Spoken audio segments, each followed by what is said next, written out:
Students, आज हम discuss करेंगे geography chapter 2 class 8 land, soil, water, natural vegetation and wild life resources.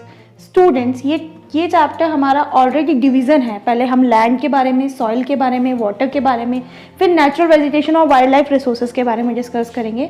अब मैं आपको ये बता देना चाहती हूँ, जैसे चैप्टर का नेम है तो लैंड, सॉइल और वाटर, ये तीनों रिसोर्सेज क्या है हमारे लिए? एबायोटिक रिसोर्सेज है। और रहा सवाल नेचुरल वेजिटेशन और वाइल्ड लाइफ रिसोर्सेज का, तो ये क्या है? हमारे बायोटिक रिसोर्सेज है। तो अब हम इसमें सबसे पहले टॉपिक क्या डिस्कस करेंगे? लैंड के बारे में, कि लैंड होता क्या है। तो लैंड, अगर हम लैंड के बारे में बात करें तो it covers 30% of the earth surface and not every part is habitable. 30% अर्थ का सरफेस किससे कवर्ड है? लैंड से कवर्ड है, बट लेकिन हर एक पार्ट क्या है? हैबिटेबल नहीं है। अगर हम बोले 90% पॉपुलेशन के पास क्या है? 30% लैंड अवेलेबल है, बट लेकिन रिमेनिंग जो पार्ट है वो आज भी क्या है? मतलब बचा हुआ 70% क्या है? वो अभी भी हैबिटेबल नहीं है। तो land is unevenly inhabited due to various factors of land, climate, water, fertility of the soil. Land हमारे यहाँ पर क्या है? बहुत ज़्यादा अनइवनली डिस्ट्रीब्यूटेड बोल सकते हैं हम, क्योंकि बहुत सारे ऐसे फैक्टर्स हैं जो कि इफेक्ट करते हैं, जैसे कि क्लाइमेट हो गया, वेदर हो गया, ठीक है, इसके अलावा वाटर हो गया, फर्टिलिटी हो गई सॉइल की। ये सारे ऐसे चीज़ें हैं जो कि लैंड पे इफेक्ट डालते हैं। अब यहाँ पर हम दो चीज़ें देखेंगे, एरियाज अनहिबिटेड एंड स्पेशली पॉपुलेटेड। अब ऐसे कौन कौन से एरियाज है जहाँ पर अनहिबिटेड मानते हैं हम और बहुत ज़्यादा स्पेयरली पॉपुलेटेड है वो? तो ये है किस वजह से? तो rugged topography, steep slopes of the mountain, low lying area, suspended water, ये सारे वो एरियाज है जो कि अनहिबिटेड है, मतलब यहाँ पर उपजाऊ नहीं कर सकते इंसान इसको, मतलब ये जमीन इस तरीके की है। अब अगर हम बात करें डेंसली पॉपुलेटेड जहाँ पर पॉपुलेशन भी अच्छी है और वहाँ की सॉइल भी, फर्टिलिटी भी अच्छी होती है, तो वो कौन कौन से रीजन है? प्लेन्स हो गए, रिवर वैलीज हो गए, these are land suitable for agriculture. ये डेंसली पॉपुलेटेड एरिया वो एरिया है जहाँ पर लैंड क्या है? कल्टीवेशन के लिए सुटेबल है, बट इस एरिया में रग्ड टोपोग्राफी की वजह से और लो लाइंग एरियाज की वजह से ये सुटेबल नहीं माना जाता एग्रीकल्चर के लिए। तो ये डिफ्रेंशिएट हो गया कि डेंसली पॉपुलेटेड एरियाज में कौन कौन से हैं और एरियाज अनहिबिटेड और स्पेशली पॉपुलेटेड में कौन कौन से हैं। अब हम नेक्स्ट टॉपिक में डिस्कस करते हैं स्टूडेंट, यूजेस ऑफ लैंड। अब लैंड के क्या क्या यूजेस हैं? हम सब जानते हैं लैंड किस किस चीज़ों में काम आता है, for building houses, construction, dams और बाकी हमारा प्रोडक्शन पूरा। विदाउट लैंड हम प्रोडक्शन कर भी नहीं सकते।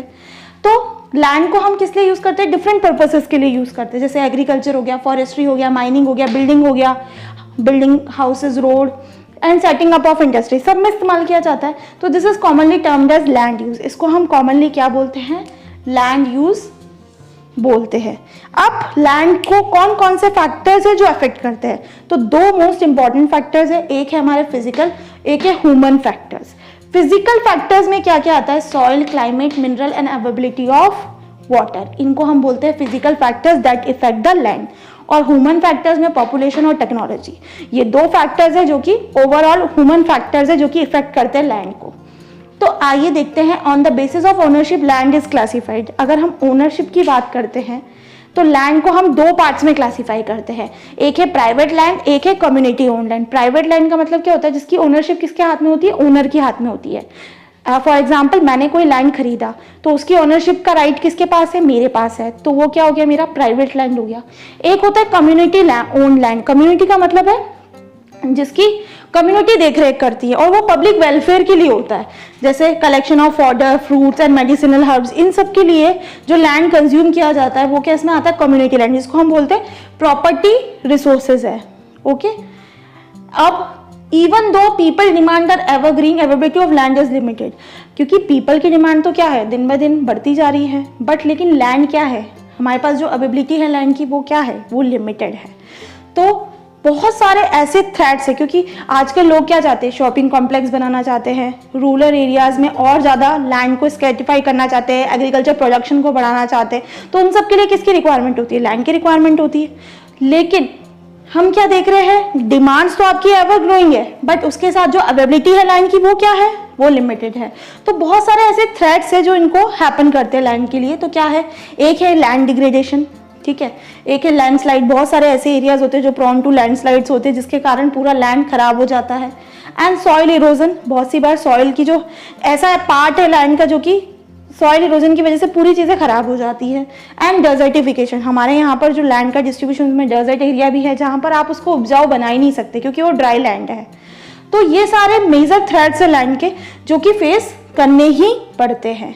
तो स्टूडेंट्स, इस वीडियो में हमने जो डिस्कस किया है वो किया है सबसे पहले लैंड कितना परसेंटेज है, क्या करता है और कौन कौन से एरियाज है जहाँ पर हमें ये चीज़ देखने को मिलती है। सेकंड में हमने देखा है यूजेस ऑफ लैंड के बारे में और हमने फैक्टर्स देखे हैं, फिजिकल फैक्टर्स, ह्यूमन फैक्टर्स और ओनरशिप के बेसिस पे लैंड का डिवीजन किस तरीके से किया जाता है। और नेक्स्ट एंड इंपॉर्टेंट बात, कौन कौन से मेजर थ्रेड्स है लैंड को लेकर। तो इस वीडियो में हमने इतना ही कवर किया। इसके आगे हम कंजर्वेशन देखेंगे लैंड का, किस तरीके से हम लोग कर सकते हैं, वो हम नेक्स्ट वीडियो में देखेंगे।